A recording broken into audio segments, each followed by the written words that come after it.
Les amis, bonjour. On a tous quelque chose en nous de Simenon, Georges Simenon. Peut-être le plus grand de tous, si l'on considère que le rôle de l'artiste est de révéler le reflet absent de l'âme humaine. Auteur d'une œuvre prolifique, plus de 200 romans à son actif, le père du commissaire Maigret confessait à la fin de sa vie: Je me suis intéressé aux hommes, à l'homme de la rue surtout. J'ai essayé de le comprendre d'une façon fraternelle. Et c'est précisément cela qui nous touche dans ces livres. Cette fraternité en humanité qui nous met, lecteurs, en empathie avec ces personnages, que ceux-ci soient ministres, dockers, stripteaseuses, représentants de commerce. Et par un saisissant effet miroir, ces textes nous happent par ce qui constitue le corps de l'œuvre, la patte humaine. Le génie de Simenon est d'avoir compris que pour s'approcher au plus près de l'homme, de sa vérité, de l'homme nu, comme il le nomme, il convient de ne pas s'embarrasser d'oripeaux. D'où un style sans fioriture, toujours au plus près de l'épure, pour comprendre sans juger, devises simenoniennes des plus séduisantes, certes, mais aussi des plus ambivalentes.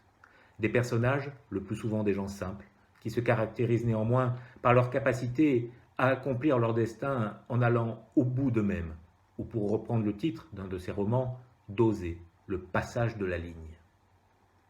En ces temps de virus, comment ne pas citer la confidence d'Henri Miller? Comme tout le monde, le microbe Simenon me ronge. Recommander un seul titre de Simenon relève autant de la gageure que d'une incompréhension d'un travail d'écriture qui se savoure comme on savoure une pipe, la fameuse pipe de Maigret et de Simenon, à la recherche d'un temps tout sauf perdu, en enchaînant roman après roman.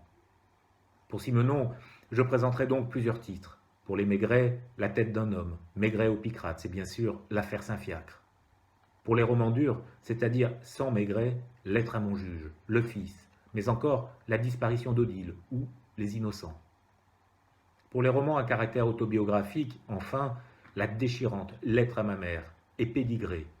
Encore que les mémoires intimes, si décriées à leur sortie en 1981, gagneraient à être lues avec le recul que le temps permet. Alors, bonne lecture, au pluriel.